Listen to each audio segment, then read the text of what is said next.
Hare Krishna. His Divine Grace A.C. Bhaktivedanta Swami Prabhupada appeared in this world in 1896 in Calcutta, India. So those who have visited Kolkata, you might also have visited uh, places of his birth and the place where he first met his spiritual master Ulta Danga, and there's many historical places, those which are spiritually potent because of pastimes of Srila Prabhupada. He first met his spiritual master Srila Bhakti Siddhanta Saraswati Goswami in Calcutta in 1922. Bhaktisiddhanta Saraswati, a prominent religious scholar and the founder of 64 Gaudiya Math Vedic institutes, liked this educated young man and convinced him to dedicate his life to teaching Vedic knowledge. So, about this, in detail, you will find about all this in Srila Prabhupada's Lilamrita, written by Satswarup Maharaj, his disciple. But we are just saying in brief, so I'll just tell a little bit about these topics. So, practically from a very childhood, Srila Prabhupada, his family, like Gormonde and Prabhupada's father and mother, they were like Vaishnavas. So from the childhood, he was inclined to spiritual life. He had his, he would always see his father worshipping Shri Radha Krishna, and he'd also try to learn. And then from very childhood, he was interested in conducting Rath Yatra. And we can see now, because of Srila Prabhupada, yet Lord Jagannath, who was earlier restricted only to Jagannath Puri, is now all over the world. And all over the world in ISKCON temples, we celebrate Rath Yatra on specific day. So, um, so earlier times, even now, not everyone in the form in the dress of a sadhu is actually a sadhu. Sometimes they are also cheaters. So Srila Prabhupada, from his childhood, had seen how his father invites so many sadhus at home and feed them and nicely. But most of them, or many of them, were actually not really sadhus. So, as Srila Prabhupada grew up, Srila Prabhupada's name, like the Karmi, what his parents had given, was Abhay Charan De. So, when Abhay Charan De, he grew up, he was like, okay, all these sadhus are like this, kind of not real sadhus. So, one day, his friend, one of his friends, I forgot his name, Narendra Malik, yes. He said, you please come, there is a great sadhu, and you please come and see if he's really very nice, like that. So Sri Prabhupada writes, he mentions, like he was not willing to, but his friend, he practically dragged me to go with him, like that. So, and that great sadhu was Srila Bhaktisiddhanta Saraswati Thakur. So, as soon as Srila Bhaktisiddhanta Saraswati Thakur saw Srila Prabhupada, he was like, oh, you are a young man, educated man. Why don't you preach this Krishna consciousness to the English speaking world? And there was a little bit of disagreement by Srila Prabhupada. So, submissive disagreement, in the sense that he gave some arguments that, okay, we are under the British, so who is going to listen to us? So, but Bhaktisiddhanta Saraswati Thakur made it very clear how Krishna consciousness is very urgent. It cannot wait for India to be independent and so on. So Srila Prabhupada was convinced, And he also mentions that how he practically accepted him as his spiritual master from that very moment. Though he got formally initiated later, but from that very moment, from that first meeting, he accepted, yes, I have met a great spiritual personality, or a great personality. So Srila Prabhupada became his student, and in 1933 he's formally initiated disciple. At their first meeting in 1922, Srila Bhaktisiddhanta Saraswati requested Srila Prabhupada to broadcast Vedic knowledge in English. In the years that followed, Srila Prabhupada wrote a commentary on the Bhagavad Gita, assisted the Gaudiya Mutt in its work, and in 1944 started Back to Godhead, an English fortnightly magazine, so which is now being continued by his disciples. So one may say that Srila Prabhupada, okay, he was instructed or ordered by his spiritual master in 1922, or let's say 1933, whatever you can say. But he took time to actually execute that order, because he came to the West in 1969. Sorry, not 1969, I mean to say when he was 69 years or 70 years.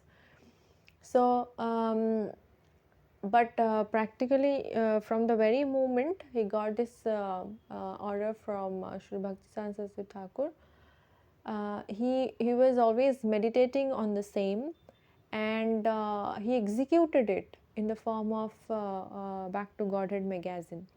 So it is wrong to say, because sometimes people say that okay, he also didn't execute it immediately, but no, that is not so. He executed it immediately by continuously meditating upon it, and therefore and also he started the Back to Godhead magazine. So okay, single-handedly Sri Prabhupada edited it, typed the manuscripts, checked the galley proofs, and even distributed the individual copies. The magazine is now being continued by his disciples. In 1950, Sri Prabhupada retired from family life, adopting the Vanaprastha retired order to devote more time to his studies and writing. So there is also a lot of um, the way Sri Prabhupada actually took Vanaprastha. So, because he had written his commentary on Bhagavad Gita, the manuscript. I mean, when he was not at home or when he was at work, his wife, who they were not very much his family. I mean, apart from his parents and all, who were his wife and all, they were not so much inclined to Prabhupada's preaching and all that. So when Sri Prabhupada came back from his work one day, he was looking for his Bhagavad Gita commentaries, wherever he had kept. So he couldn't find it. So when he asked his wife, she said like, okay, she had sold it in exchange. I mean, for tea biscuits. She wanted to buy some tea biscuits. So for that, she had sold that manuscript. So Sri Prabhupada was not very happy about it, of course, and he was like, he was serious that okay, you want tea or me, in the sense. And she didn't take his wife didn't take it so seriously. She was like, okay, I like tea, I cannot give up tea like that. So Sri Prabhupada, that after that he left home, and that's how he took Vanaprastha. So like that, and but he continued his magazine and everything. But it was a great struggle, and when you go to Shri Vrindavan Dham, you may visit Shri Radha Damodar temple, where Shri Prabhupada was staying. He would stay there. There's a small room where he used to stay there, and do his translations in our writings, in English, these books which we have today, before going to the West. Then 1950, Sri Prabhupada retired from married life, adopting the Vanaprastha retired order to devote more time to his studies and writing. He traveled to the holy city of Vrindavan, where he lived in humble circumstances in the historic temple of Radha Damodar. There he engaged for several years in deep study and writing. He accepted the renounced order of life, sannyas, in 1959. At Radha Damodar, Sri Prabhupada began work on his life's masterpiece, a multi-volume commentated translation of the 18,000 verse Srimad Bhagavatam, Bhagavad Purana.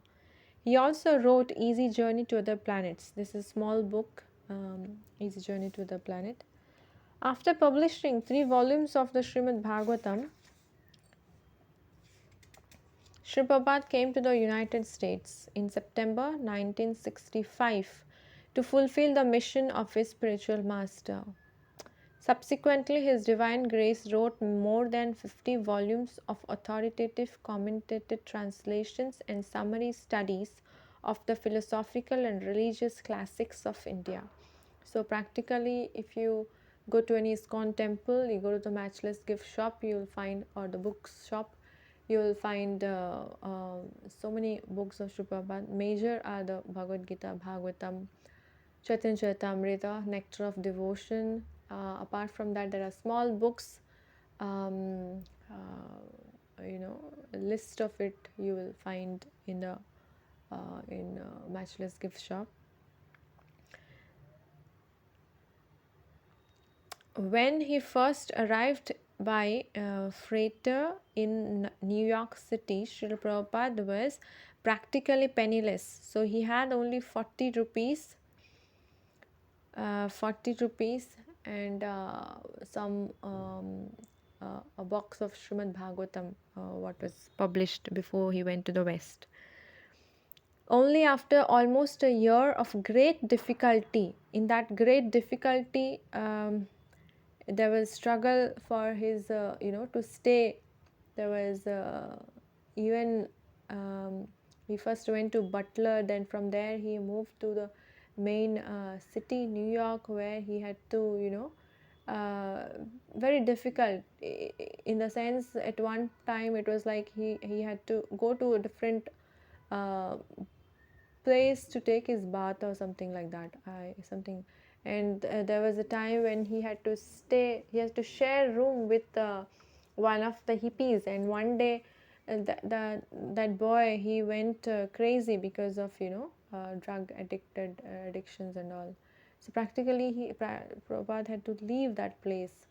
His typewriter was stolen, uh, so it was very difficult. Only after almost a year of great difficulty did he establish the International Society for Krishna Consciousness in July of 1966. And this International Society for Krishna Consciousness, when formally it was established, there was only a handful of members to sign it, as the members of the International Society for Krishna Consciousness. Only a handful, but Sri Prabhupada named it what? International. So Prabhupada, and somebody suggested, why do you write Krishna Consciousness? Why not, God Consciousness, International Society for God Consciousness? It would attract more people. But no, Sri Prabhupada was like, no, Krishna is the supreme, so everybody should know that. So, International Society for, therefore, International Society for Krishna Consciousness. Before he passed away in November 14th, 1977, he had guided the society and seen it grow to a worldwide confederation of more than 100 ashramas, schools, temples, institutes, and farm communities. In 1972, His Divine Grace introduced the Vedic system of primary and secondary education in the West by founding the Gurukula School in Dallas, Texas. Since then, his disciples have established similar schools throughout the United States and the rest of the world. So at present, we have Gurukuls in India also, mainly in Vrindavan and Shimayapur Dham, and also locally in different temples. like in Pune there is a school, and then in Delhi, Rohini, I think there is a school which is beginning for the kids and all. So like that is the devotees are trying to follow the footsteps of Srila Prabhupada by establishing similar educational, uh, you know, like gurukulas. Srila Prabhupada also inspired the construction of several large international cultural centers in India. The center at Sridham Mayapur in West Bengal is a site for a planned spiritual city, an ambitious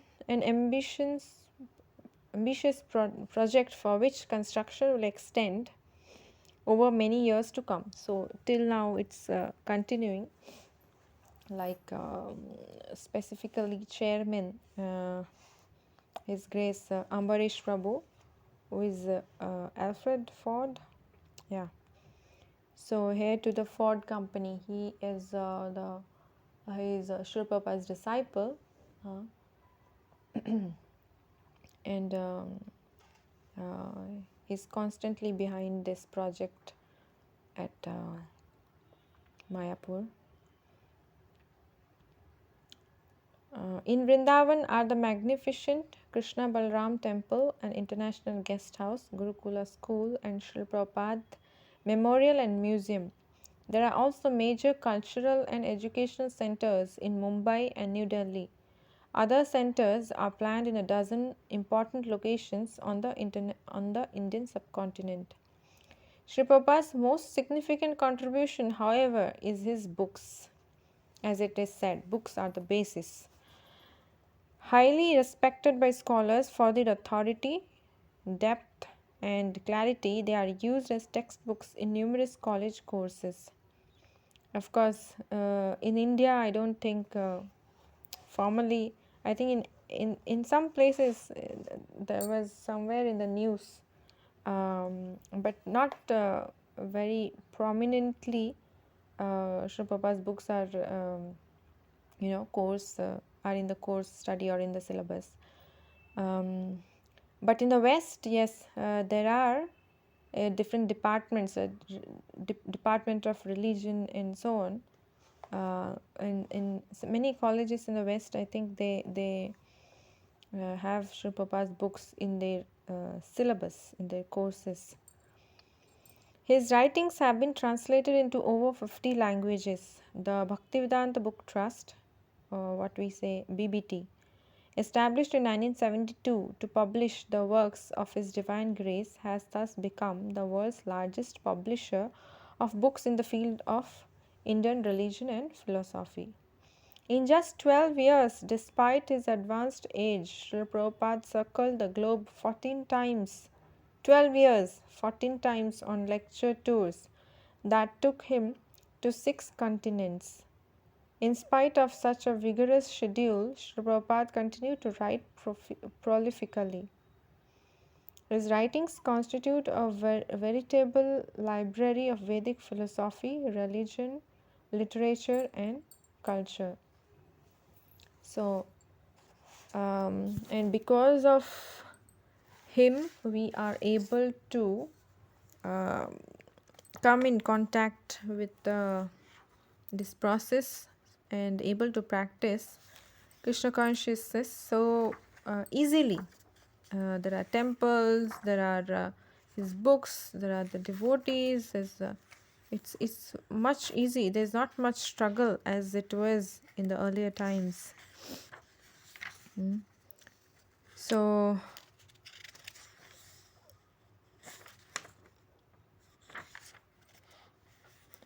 okay, we'll read something from one of the chapters from Srila Prabhupada Lilamrita.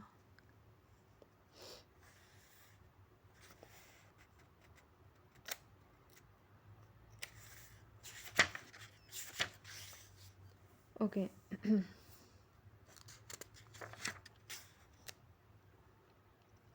As the author, excuse me. Okay. If externally it appeared that Srila Prabhupada was suffering, I'm reading this from uh, one of the volumes of Srila Prabhupada Lilamrita, like few paragraphs.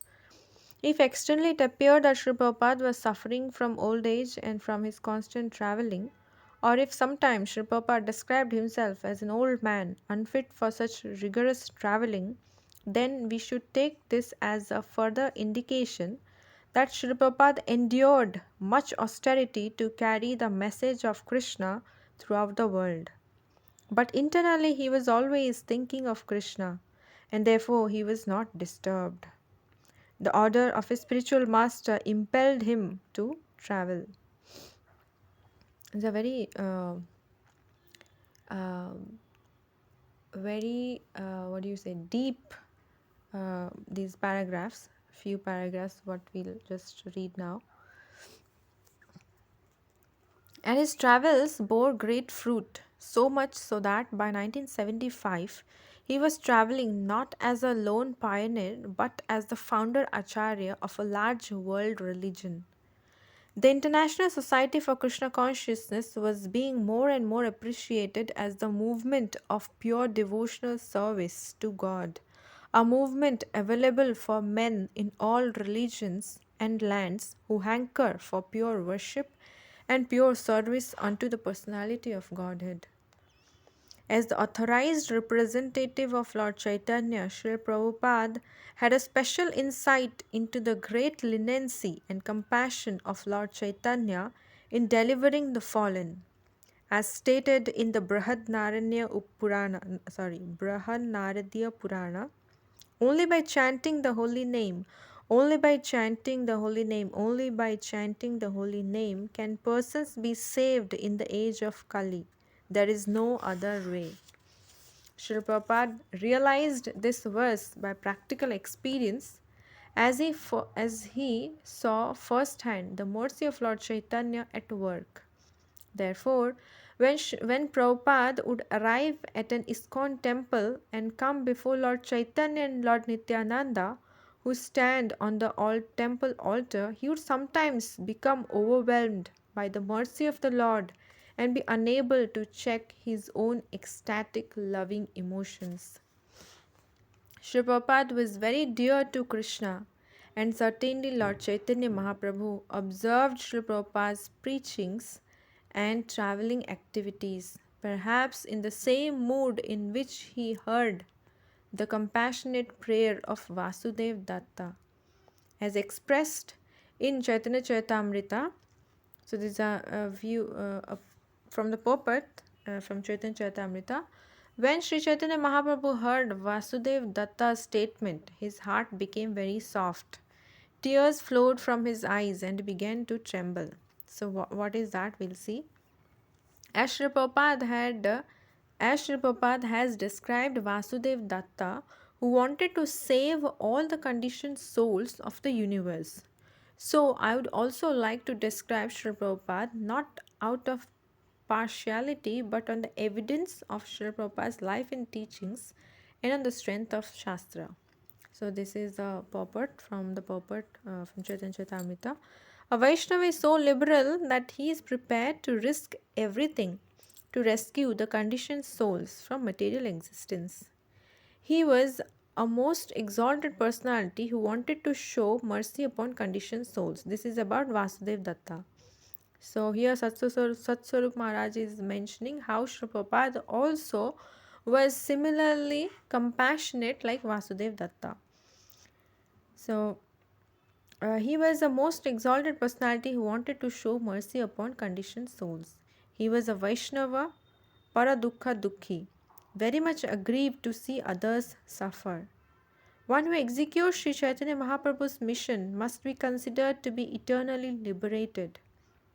He is a transcendental person and does not belong to this material world. Such a devotee engaging in the deliverance of the total population is as magnanimous as Sri Chaitanya Mahaprabhu himself. Such a personality factually represents Sri Chaitanya Mahaprabhu because his heart is always filled with compassion for conditioned souls. Chaitanya Charitamrita Madhya Lila 15.163 purport. So, how Srila Prabhupada, despite external inconveniences, he has provided us all these, this whole process of Krishna consciousness so easily. Like Chaitanya Mahaprabhu, what is that verse? Golokera Prema Dhana Harinam Sankirtana. Chaitanya Mahaprabhu has brought the Prema Dhana from Golok Vrindavan, from the spiritual world, to us in this material world, and but it was limited in this track of what we call as India right now.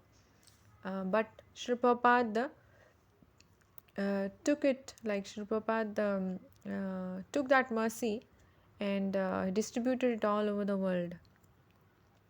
Now, any corner of the world you go, any corner of the world, you will find, you will be able to get some devotees association, temples, ISKCON temples or ISKCON centers. So, we can meditate on mercy of Srila Prabhupada. And can we repay him ever? No, we cannot repay him, but we can at least put some endeavor to reciprocate with his mercy by becoming Krishna conscious. If at all we think that, if at all we have some grateful, feel little grateful to our Srila Prabhupada, then we should reciprocate to his mercy by becoming serious in our Krishna consciousness. How do we become serious? We follow Srila Prabhupada's instructions. The process he has given, we follow it as it is, and we are getting that mercy of Srila Prabhupada through his books and through his followers, through the spiritual master.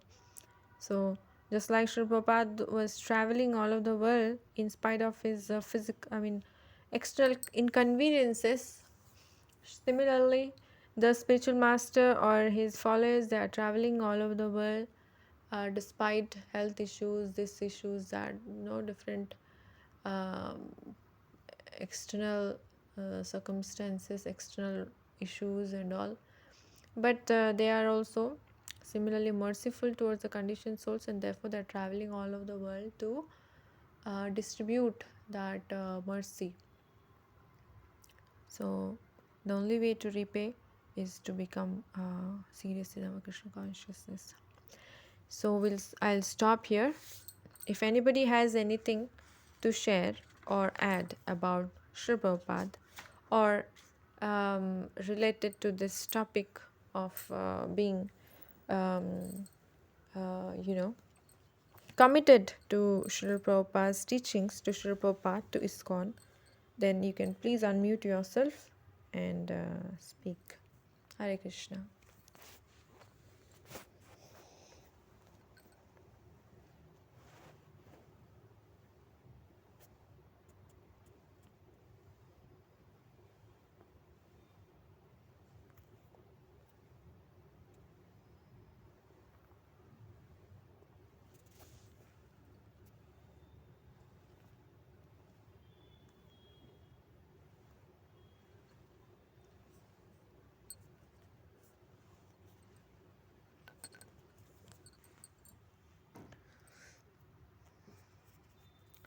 If nothing, then we will close here. And as we were discussing, tomorrow we'll be fasting till noon. Hare Krishna. So, anybody has anything, or else we'll close here.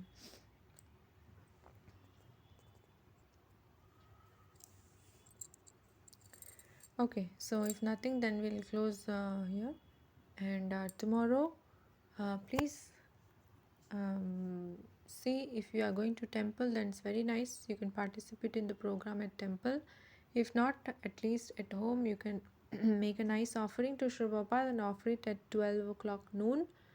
And they'll be fasting till noon, and then at 12 you can offer to Srila Prabhupada and um, increase, I mean, pray to him. Let's pray to him for uh, or try to increase our own commitment to the process. So thank you so much, Matajis, for joining. Hare Krishna, Hare Krishna, Krishna Krishna, Hare Hare, Hare Ram, Ram Ram, Hare Hare. Hare Krishna, Dandavat Pranam.